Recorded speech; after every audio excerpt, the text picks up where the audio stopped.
अस्सलाम वालेकुम बच्चों।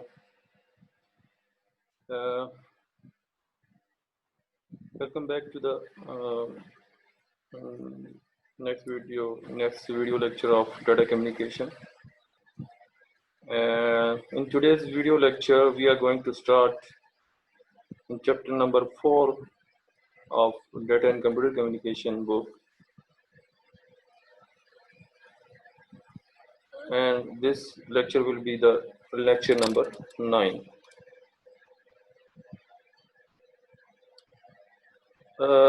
ये जो चैप्टर है जो आज हम स्टार्ट करने लगे हैं, बहुत ही ज़्यादा ये एक इम्पोर्टेंट लेक्चर है डाटा कम्युनिकेशन या कंप्यूटर नेटवर्क के लिहाज से। एक्चुअली इस चैप्टर में अगर थोड़ा सा मैं ओवरव्यू देना चाहूँ तो अभी तक हमें जब भी हमें एक उसकी बात की है, हमने गाइडेड और अनगाइडेड मीडियम की बात की है, तो हम इस चैप्टर में गाइडेड और अनगाइडेड मीडियम के कुछ थोड़ा सा ब्रीफ में पढ़ेंगे।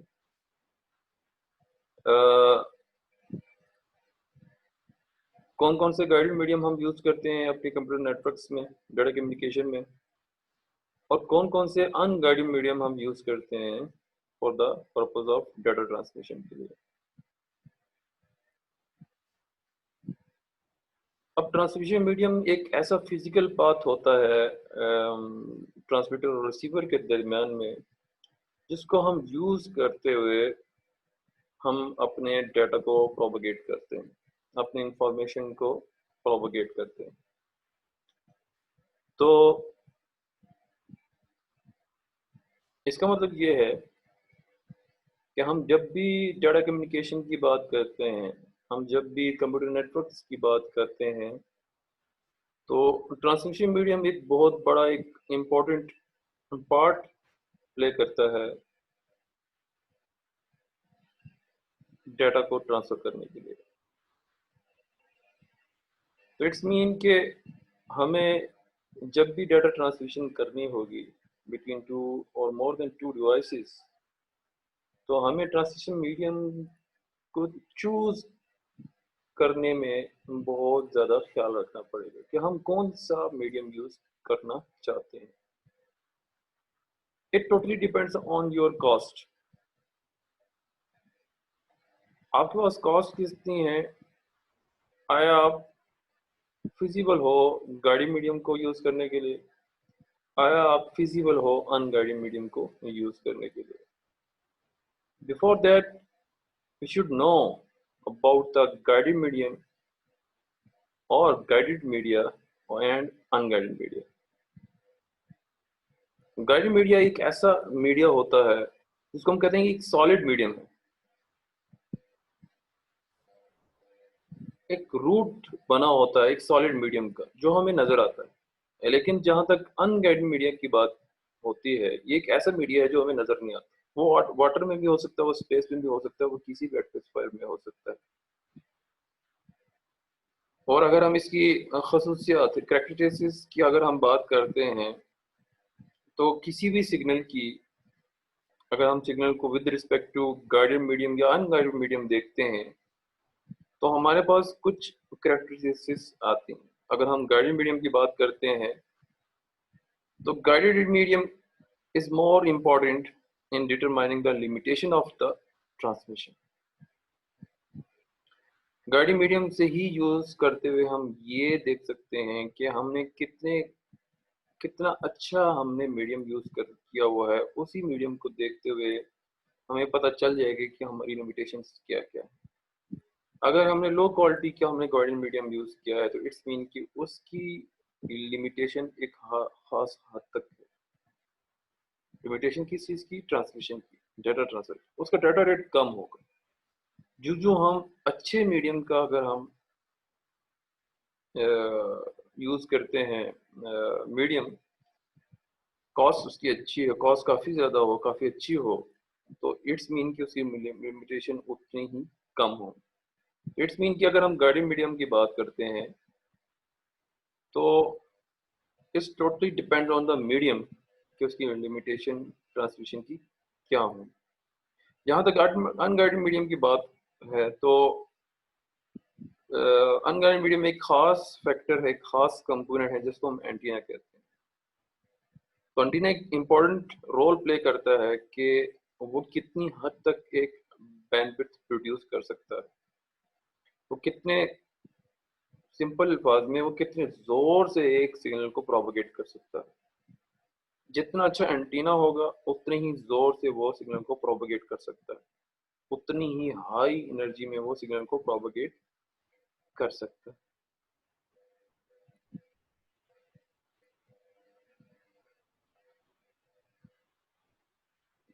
अब अगर हम एंटीने की बात करते हैं तो किसी भी एंटीने की अगर मैं रूट की बात करूं कि वो किस किस रूट में प्रोपगेट कर सकता है, तो नॉर्मली तौर पे हम कहते हैं कि दो किस्म के एंटीने हो सकते हैं। एंटीने दो किस्म के हो सकते हैं। अगर जो पहला जो सा टाइप का एंटीना होता है वो एक डायरेक्शनल एंटीना होता है, जो किसी भी एंटीने की एक खास कंपोनेंट है कि अगर मैंने बताया कि एक एंटीने के दो कंपोनेंट्स, दो प्रॉपर्टीज हैं, one is directional antenna and one is undirectional antenna. ठीक है, या अ, एक डायरेक्शनल एंटीना इस तरह का एंटीना होता है, फॉर एग्जांपल उसका रुख एक खास सिमत में होता है, उसका रुख जो सा होता है, उसकी जो डायरेक्शन होती है वो एक खास रुख में होती है। वो किसी वो चारों तरफ प्रोपगेट नहीं कर सकता, वो एक खास डायरेक्शन में वो प्रोपगेट करता है। जबकि अनडायरेक्शनल एंटीना एक ऐसा एंटीना होता है जो चारों तरफ आपका प्रोपगेट कर सकता है। जैसे आपके मोबाइल फोन है, इस मोबाइल फोन में आपको एक एंटीना लगा हुआ है, एक वाईफाई एंटीना लगा हुआ है, ये एक जीएसएम का एंटीना लगा हुआ है, आप लोगों को नजर नहीं आ रहा, लेकिन जब आप उसको इलेक्ट्रॉनिक डिवाइस को खोलते हो तो आपको उसके अंदर एक एंटीना नजर आएगा, विच इज अ अनडायरेक्शनल एंटीना। वो चारों तरफ से सिग्नल को प्रोपगेट भी कर सकता है और रिसीव भी कर सकता है, इसको हम कहते हैं अनडायरेक्शनल एंटीना। अब इसको पढ़ भी लेते हैं इस पैराग्राफ को कि unguided media bandwidth produced by the antenna is more important definitely। ये एंटीना की अगर हम बात करते हैं, अगर हम अनगाइडेड मीडियम की बात करते हैं तो जो मेन जो चीज होगी, कैरेक्टरिस्टिक्स होगी, वो उस एंटीना की होगी कि वो कितनी बैंडविड्थ प्रोड्यूस करता है। One key property of signal transmitted by antenna is directionality. In general signals at lower frequency are omnidirectional, that is the signal propagate in all direction from the antenna. At higher frequency it is possible to focus the signal into a directional beam। इस paragraph पे point to be noted, जो अनडायरेक्शनल है उसको उसने omni directional का नाम दिया हुआ है। दोनों का फर्क मैं पहले से ही बता चुका हूँ कि एक डायरेक्शनल एंटीना एक ऐसा एंटीना होता है जो एक खास हिंट में फोकस्ड होता है, और एक ओमनी डायरेक्शनल या अनडायरेक्शनल एंटीना एक ऐसा एंटीना होता है जो चारों तरफ प्रोपगेट कर सकता है। तो डेफिनेटली जब चारों तरफ प्रोपगेट करता है तो as compare to directional antenna इसकी जो फ्रिक्वेंसीज होंगी वो लोअर होंगी। सिंपल अल्फाज में इसकी जो पावर होगी वो लो होगी as compare to directional antenna, क्योंकि डायरेक्शनल एंटीना एक बहुत तेजी से एक फोकस होता है किसी खास सिमत में, और उसी उसी खास सिमत में ही सिर्फ वो फ्रीक्वेंसी प्रोपगेट कर सकता है। जबकि जो ओमनी डायरेक्शन या अनडायरेक्शनल एंटीना होता है वो लोअर फ्रीक्वेंसीज को यूज करते हुए चारों तरफ वो सिग्नल को प्रोपगेट करता है या रिसीव कर सकता है। ये ऐसे ही है कि अगर हम एक बड़ा सा एक पानी का पाइप ले लेते हैं, और पानी के पाइप के अगर हम ऐसा करते हैं कि उस पानी के पाइप से पीछे से एक उसकी टूटी खोलते हैं, तो पानी के पाइप से बहुत तेजी से, अगर फर्श के पीछे का, इट डिपेंड्स ऑन द आपकी जो टूटी आपने कितनी खोली है, उससे पानी बहुत तेज रफ्तारी से उससे निकलेगा। ये अगर आजकल पानी की शॉर्टेज है तो घरों में कई कई जगहों पे टैंकर आते हैं। टैंकर जब उसका वॉल्व खोला जाता है, प्रेशर दिया जाता है, तो बहुत तेजी से उस पाइप से पानी निकलता है। तो वो एक खास सिमत में जा रहा है, वो एक खास सिमत में वो पानी जा रहा है। लेकिन अगर मैं उस पाइप के अंदर हर जगह पे थोड़े से फासले पे मैं सुराख कर दूं, तो उन सुराख से भी वो पानी निकलेगा। फिर क्या होगा, चारों मतलब हर एक सुराख से जो पानी की स्पीड होगी, क्योंकि अब सुराख ज्यादा हो गए पर एक ही सुराख था, तो जो अब जो प्रेशर होगा वो कम होगा। हो सकता है डायरेक्शनल एंटीना और ओमनी डायरेक्शनल एंटीना की दोनों की फ्रिक्वेंसी सेम ही हो, यानी पावर सेम ही हो, सॉरी। लेकिन चूंकि एक चारों तरफ प्रोपगेट करता है और एक सिर्फ एक ही से में प्रोपगेट करता है, तो जिसकी बेसिस पे उसका जो प्रेशर होता है वो कम हो जाता है। ये चीज डायरेक्शनल एंटीना और ओमनी डायरेक्शन में भी है कि जिसकी बेसिस पे ओमनी डायरेक्शन में आपकी जो फ्रिक्वेंसीज होती हैं वो लोअर फ्रिक्वेंसी हो जाती है। ठीक है। तो जब भी हम गाइडेड मीडियम या अनगाइडेड मीडियम की बात करते हैं, तो हमारा जो मेन जो कंसर्न होता है वो डाटा रेट और डिस्टेंस होता है। डाटा रेट और डिस्टेंस होता है। जाहिर सी बात है, अगर हम अनगाइडेड मीडियम की बात करते हैं तो हमारी कोशिश होगी कि डिस्टेंस कम से कम हो दो सेशंस के दरमियान। अगर डिस्टेंस ज़्यादा है तो उसके दरमियान में हम एम्पलीफायर्स या रिपीटर्स यूज़ करें, जिसकी बेसिस पे हमारा जो सिग्नल का एक जो खास लेवल है वो मेंटेन रह सके। ठीक है। और जाहिर सी बात है, अगर आप जितना अच्छा एक गाइडेड मीडियम यूज करोगे, उसका जो डाटा रेट होगा उतना ही अच्छा होगा।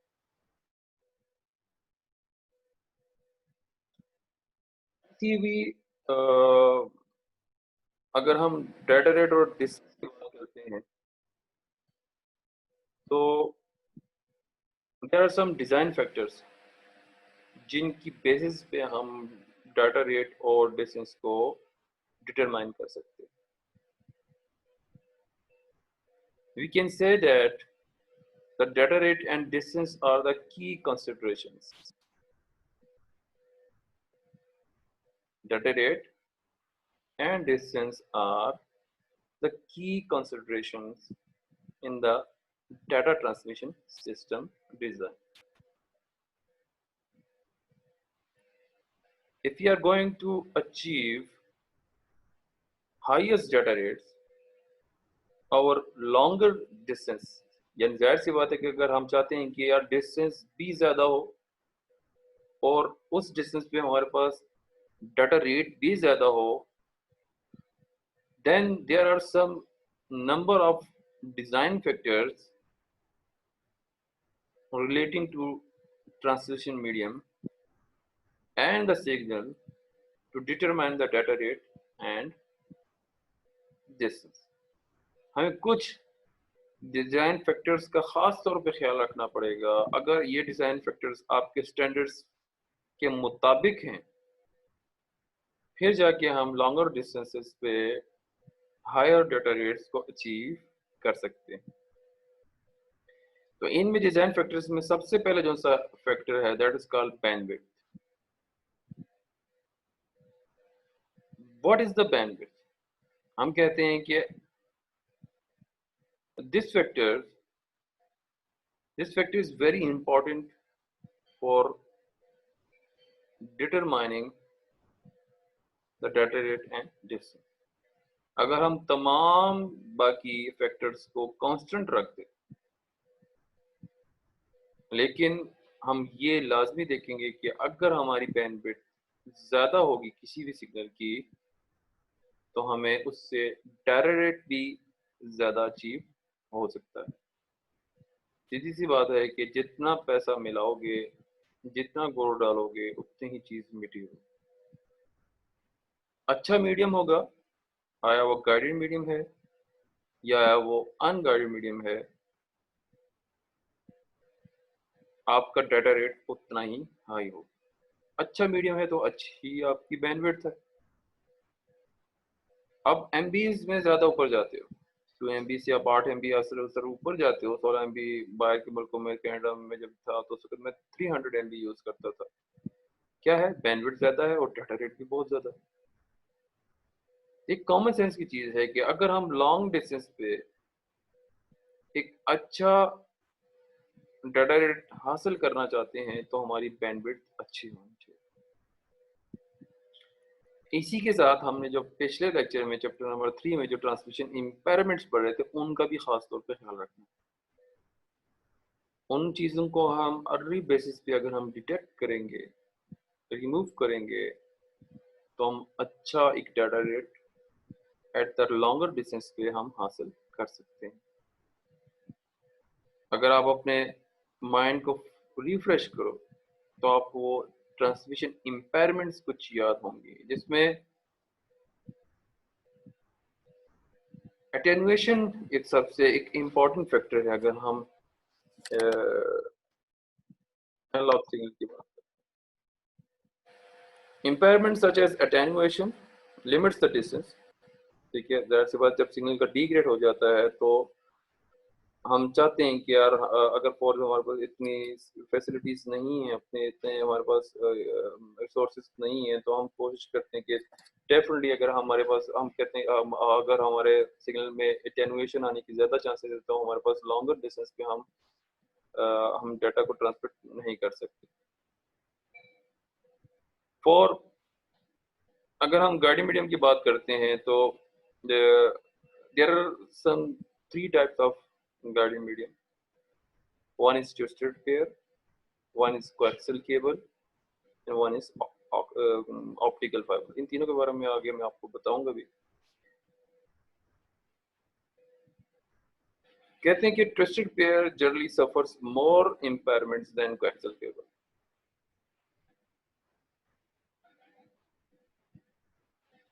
सिंपल सी चीज है, कहता है कि ट्विस्टेड पेयर कोएक्सियल केबल के मुकाबले में ज्यादा अटेन्युएशन का मुकाबला कर सकता है।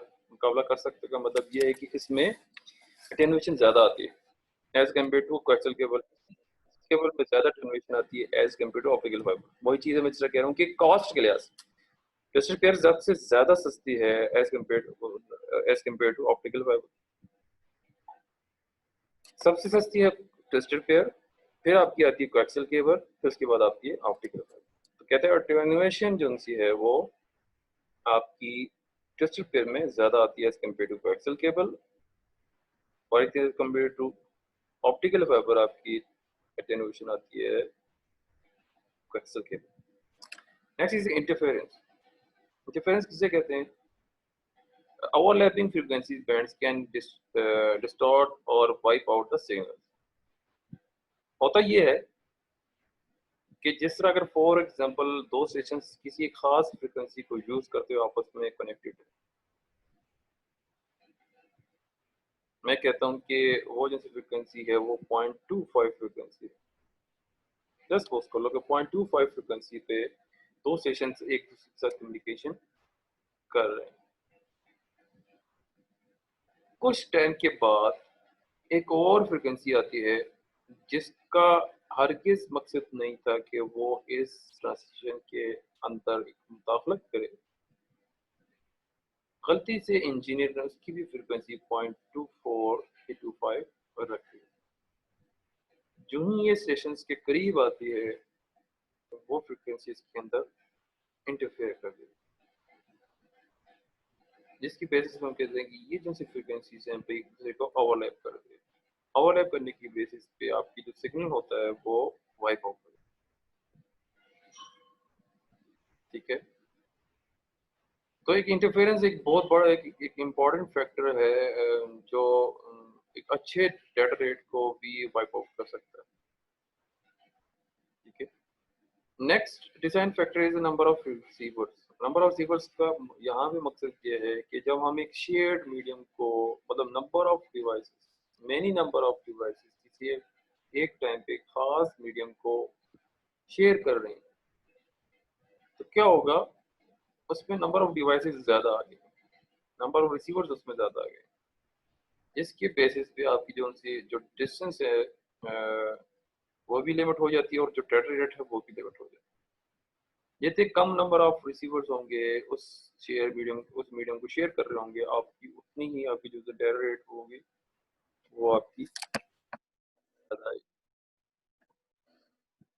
तो नंबर ऑफ डिवाइसेस ज़ाहिर सी बात कॉमन चीज़ है कि अगर आपके सामने मैं एक बिरयानी की एक देग रख दूँ और उसमें आपकी क्लास में अगर 40 बच्चे हैं, तो हम कहते हैं कि एवरेज अगर 40 बंदे इसको एक-एक प्लेट करके आराम से खा सकते हैं। लेकिन यूँ ही अगर फिर उसके उस डाटा रेट पे और उस पे इतना फ़र्क नहीं होगा, उसके बिरयानी पे इतना बच्चों के पेट पे इतना फ़र्क है, वो आराम से खा लेंगे और जी भर के खा लेंगे। लेकिन अगर इसी तरह अगर मैं कोई मोर देन 40 यानी 50 या 60 बच्चा है किसी एक बिरयानी की देख पे रख दूँ, तो क्या होगा नंबर ऑफ जो पर्सन्स होंगे वो ज़्यादा हो जाएंगे, जिसकी बेसिस पे आपकी जो डेफिनेटली आपकी जो उस वक़्त जो आप एक खाना डिस्ट्रीब्यूट कर रहे हो उसपे फ़र्क पड़ेगा। तो यही चीज़ आपकी इस शेयर मीडियम पे भी है। कहते हैं कि a guided medium can be used to construct a point to point link और अ शेयर्ड लिंक। ठीक है? हम अगर ईथरनेट की बात करते हैं या हम कोएक्सियल केबल की बात करते हैं, किसी भी मीडियम की बात करते हैं, अगर गाइडेड मीडियम की बात हो रही है, तो हम इसको पॉइंट टू पॉइंट लिंक भी बना सकते हैं और एक शेयर मीडियम भी बना सकते हैं। अगर शेयर मीडियम की बात कर रहे हैं तो ज़ाहिर-सी बात है, वो एक मल्टीपल अटैचमेंट्स की बात हो रही है, मल्टीपल उसके साथ कंप्यूटर्स के साथ अटैच हैं। इस केस में each attachment introduce some attenuation and distortion on the time. ठीक है? जितने नंबर ऑफ डिवाइसेस होंगी, उसकी बेसिस पे आपको जो डाटा है वो मुख्तलिफ सेम में डिस्ट्रीब्यूट होगा। जब वो डिस्ट्रीब्यूट होगी तो आपको जो सिग्नल होगा वो डिग्रेड होता जाएगा, उसमें एटेन्युएशन ज़्यादा होती जाएगी। ठीक है? और डिस्टॉर्शन भी इसमें आएगी, जिसकी बेसिस पे हम कहते हैं कि इस पे जो डिस्टेंस है और डाटा रेट को ये लिमिट कर देता है। So these are some important design factors uh, which can determine the data rate.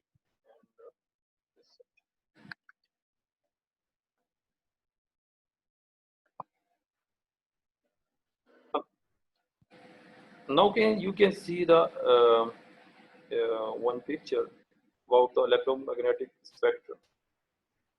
ये चीज़ आप पिछले चैप्टर नंबर 3 में भी देख सकते हो कि ये एक स्पेक्ट्रम है जिसमें आपकी जितनी भी फ्रीक्वेंसीज यूज होती हैं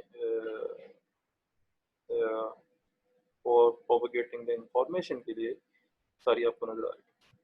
ये फ्रॉम लेफ्ट टू राइट आपकी जो सी वो फ्रीक्वेंसीज एनर्जी जो सी वो ज़्यादा होती जा रही है। ये अलग से स्टार्ट हो रही है और इसी तरह आगे आगे ये जब तक जा रही है, विजिबल लाइट है, इंफ्रारेड है, ऑप्टिकल फाइबर है, नीचे इसकी एब्रिविएशन भी आप लोगों को नज़र आ रही है। इसी तरह आपको हर एक की जो रिपेयर की आपको एक रेंज नज़र आएगी, यहाँ से यहाँ तक मतलब ये एक रेंज है जो रिपेयर की फ्रीक्वेंसी होगी। उससे थोड़ी सी ऊपर जैसे वो कोएक्सियल केबल की है, उसी कोएक्सियल केबल के अंदर एक छोटा सा एक चंक जो सा वो एम रेडियो का है, इसी कोएक्सियल केबल के अंदर एक चंक जो है वो एफएम रेडियो टीवी का है। इससे आगे जो सा जो आपकी जो सा टेरेस्ट्रियल एक सैटेलाइट की एक टाइप है, तो आगे हम डिस्कस भी करेंगे। उसके बाद आपके माइक्रोवेव रडार माइक्रोवेव एंटीना की बात हो रही है। आपने आपने एक चीज देखी होगी, एक टावर देखा होगा, आपके मोबाइल टावर्स आपने मुख्तलिफ जगहों पे बिल्डिंग पे या अपने गांव में आपने देखा होगा, उसपे दो किस्म के एंटीने होते हैं। अगर आप अपने जहन को दे रहा हो, ऐसा करता हूँ कि मैं आपके साथ अपनी स्क्रीन शेयर करता हूँ।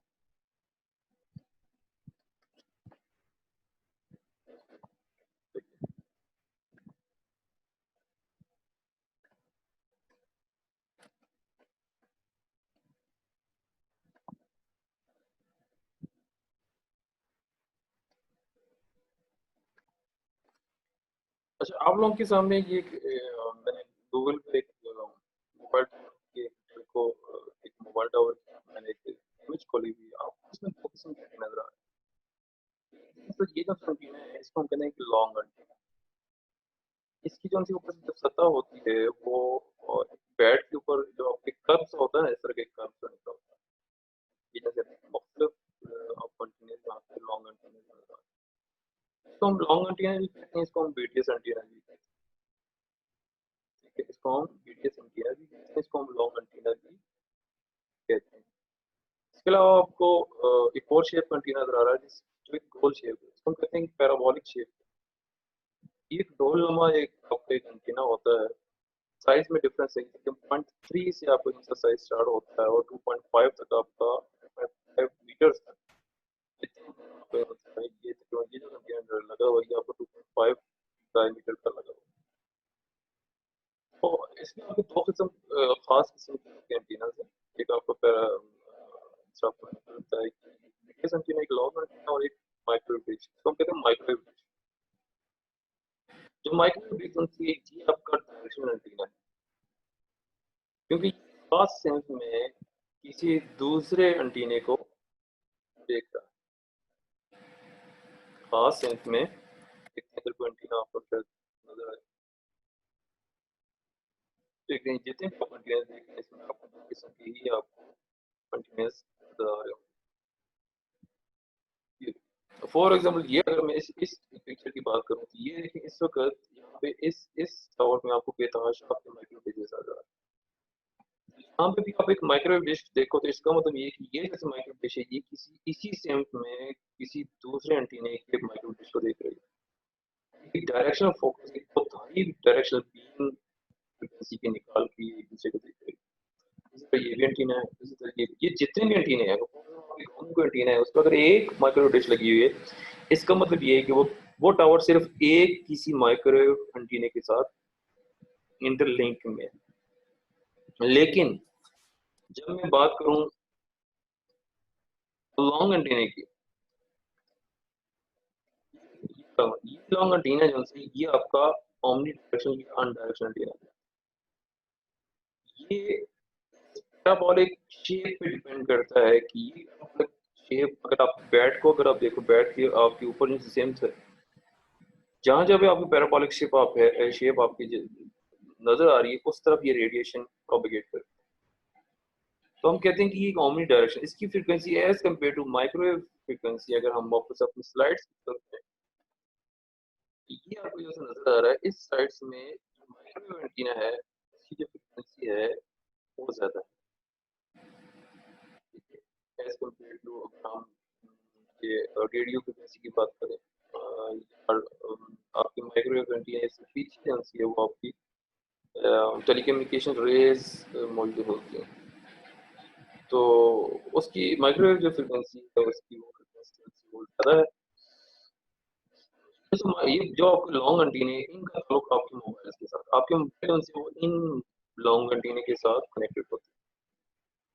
आपके मोबाइल का जो डाटा है फॉर एग्जाम्पल आप जो सिम नंबर है आपकी रजिस्ट्रेशन आपका फादर नेम है आईडी कार्ड नंबर है या आप जब भी कोई नई सिम लेते हो और उसको आप रजिस्टर करते हो यूजिंग थंब इम्प्रेशन आप उसको रजिस्टर करते हो तो आपका जो डाटा है वो इन माइक्रोवेव डिशेस के जरिए ये एक हब साइट के अंदर स्टोर होता जाता है।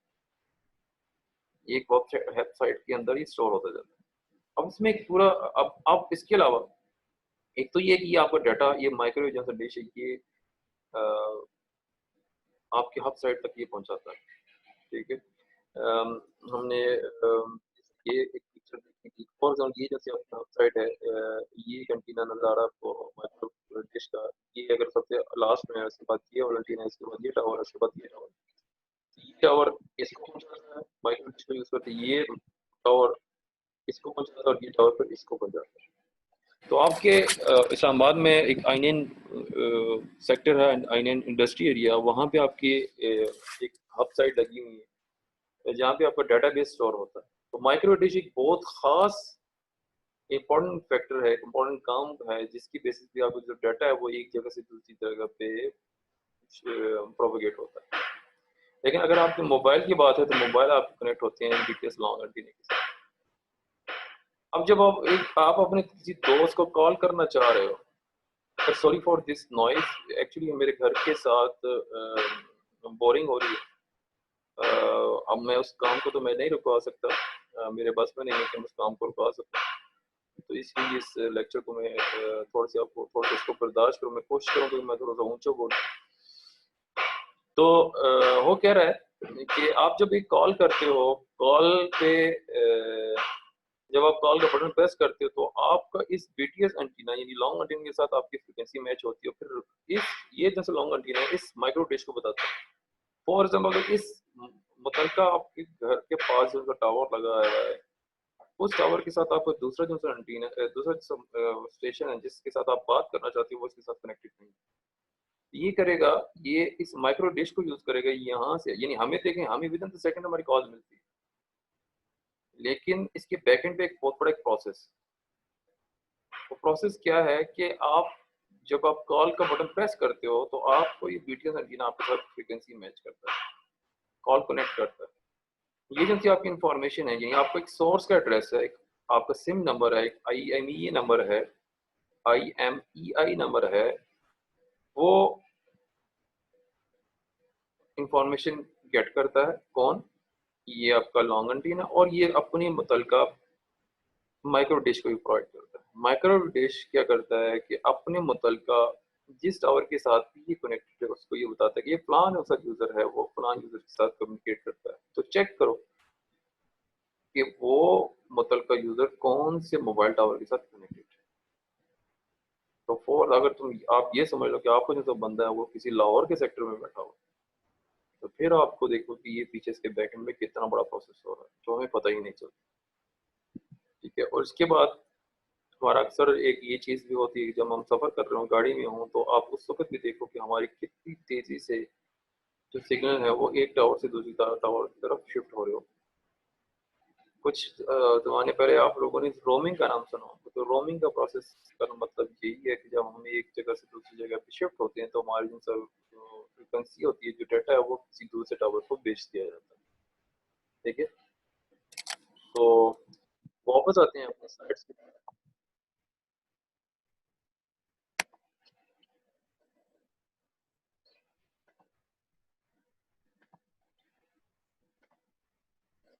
तो ये एक इलेक्ट्रोमैग्नेटिक स्पेक्ट्रम है जिसमें आपको मुख्तलिफ फ्रिक्वेंसीज नजर आ रही हैं, ऑप्टिकल फाइबर की, विजिबल लाइट की, इंफ्रारेड लेजर्स की, गाइडेड मिसाइल्स की, इसी तरह माइक्रो एंटीनास की, पावर एंड टेलीफोन की।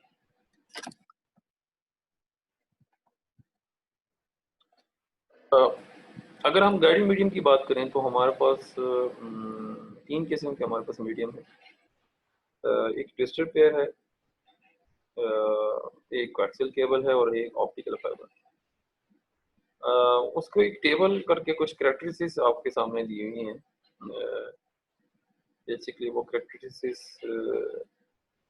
कौन कौन सी हैं कि एक तो फ्रीक्वेंसी रेंज है, कि इस गाइडेड मीडियम की फ्रीक्वेंसी रेंज कितनी हो सकती है, और इसी गाइडेड मीडियम में जो बेसिकली आपको जो टिपिकली नॉर्मल तौर पे अटेन्यूएशन आ सकता है वो कितना आ सकता है, और इसमें एक डिले जो सा है, यानी अगर फर्स्ट इंफॉर्मेशन के में कुछ डिले आ जाए, वो कितना आ सकता है। और जैसे आपको मैंने पहले बताया था कि सिग्नल को बूस्ट अप करने के लिए हमें कुछ एम्पलीफायर्स या रिपीटर्स की जरूरत होती है। तो हम रिपीटर की स्पेसिंग कितनी है कि कितने किलोमीटर के बाद आपको एक रिपीटर की जरूरत होती है। ठीक है, तो यहाँ पे आपको थोड़ा सा कंफ्यूज हो रहे हो क्योंकि यार ट्विस्टेड पेयर दो दफा है। ट्विस्टेड पेयर दो दफा इसलिए है कि एक दफा आपका सिंगल एक पेयर है, उसकी बात हो रही है। ट्विस्टेड पेयर आपके घरों में दो दो वायर्स आएंगे, वो एक पेयर बनता है, दो वायर्स का एक पेयर बनता है। ठीक है, अगर आप टेलीफोन जो आपके हैंडसेट, अगर हम लैंडलाइन नंबर की बात करते हैं, हैंडसेट की फ़ोन की बात करते हैं, तो उसके साथ हैंडसेट के साथ एक केबल लगी होती है। उसका कनेक्टर है पॉइंट टू बी नोटेड। उस कनेक्टर को हम कहते हैं, छोटा सा एक कनेक्टर होता है, उसको हम कहते हैं RJ11। ठीक है, उसको हम कहते हैं RJ11। और जो आपके लैपटॉप के साथ एक बड़ा कनेक्टर ईथरनेट केबल के जरिए कनेक्ट होता है, दैट इज कॉल्ड RJ45। ठीक है, उस कनेक्टर को हम कहते हैं RJ45। अब अगर एक से ज्यादा पेयर्स हो तो उसको हम डेफिनेटली ट्विस्टेड पेयर्स कहेंगे। जो RJ11 होता है उसमें आपकी दो पेयर्स होते हैं। RJ जो 45 है उसमें आपके 8 पेयर्स होते हैं। ठीक है, आप RJ45 की केबल, इथरनेट केबल के भी आपकी मर्जी, आप एक पेयर भी उसको यूज कर सकते हो, दो पेयर्स को यूज करते हो। आप RJ11 का कनेक्टर भी उसके साथ पंच कर सकते हो, RJ45 का पंच कर सकते हो, 8 पेयर्स को यूज करते हो। It totally depend on the data या योर रिक्वायर्ड। उसके बाद कोएक्सियल केबल है। कोएक्सियल केबल जैसा मैंने आपको पहले ही बताया, तो कोएक्सियल केबल हम केबल ये जो टीवी की बैक साइड पे आपकी जो केबल लगी हुई है उसको हम कहते हैं। और लास्ट में ऑप्टिकल फाइबर। ऑप्टिकल फाइबर आपकी आप लोगों ने, कुछ लोगों ने नहीं देखी तो इसको मैं अभी आपको दिखाऊंगा भी। ऑप्टिकल फाइबर एक बहुत एक अच्छा मीडियम है, गाइडेड मीडियम है, जो सबसे हाईएस्ट आपको जो रेड प्रोवाइड करता है। इसकी देख लेते हैं एक नज़र। डिजिटल पेयर अगर सिंगल एक पेयर हो तो उसमें आपकी जो फ्रीक्वेंसी होगी वो 0 से 3.5 किलोहर्ट्ज़ तक होगी।